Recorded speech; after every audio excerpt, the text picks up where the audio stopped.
नमस्कार मैत्रिणींनो, आज आपण भेंडी बघूयात. अंजली किचनमध्ये तुमचं स्वागत आहे. हे बघा, भेंडी जरी बनवली तर ती चिकट होते म्हणून फारसे जण खायला नाही म्हणतात. तरी पण आज भेंडी बघूयात की ती चिकट होणारच नाही. आपण पाणी घालून शिजवणार आहोत. त्यासाठी लागणारं साहित्य: टॅमॅटो, अर्धा कापलेला कांदा, 4 ते 5 मिरच्या, अर्धा इंच आलं, 2 ते 3 लसूण पाकळ्या आणि मी भेंडी स्वच्छ धुवून घेऊन कट करणार आहे. आता हे वाटण आपण मिक्सरला लावून घेऊयात.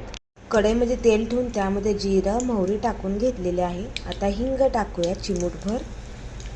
आणि हे जे आपण लसूण वगैरे सगळं वाटून घेतलं होतं मिक्सरला लावून, ते मसाला घालून घेऊयात. आता हा छानसा परतून घेऊयात. ही भेंडी मी स्वच्छ धुवून कापून घेतलेली आहे.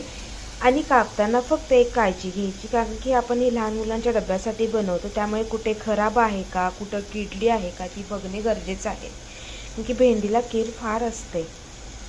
आणि ही भेंडी आता मसाला पूर्ण भाजला यामुळे टाकून घेऊयात. मसाल्यामध्ये छान परतून झाले, त्यामध्ये आपण चवीनुसार मीठ टाकूयात. आणि नेहमीप्रमाणे मिक्सरमध्ये आपण जे वाटण वाटून घेतलं होतं त्यामध्येच पाणी घालून आपण भरपूर असं पाणी घालून शिजवून घेऊयात.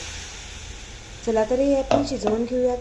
बघा, किती छान अशी शिजलेली आहे आणि याला जराही चिकटपणा नाही आहे झालेला. आपण पाणी घालून शिजवून घेतली आहे. आता तयार होत आले. यामध्ये आपण थोडेसे दाण्याचे कूट घालूयात. झणझणीत अशी ग्रेव्हीवाली भेंडी तयार आहे. त्याला आपण कोथिंबीर छोटीशी ठेवून घेऊया.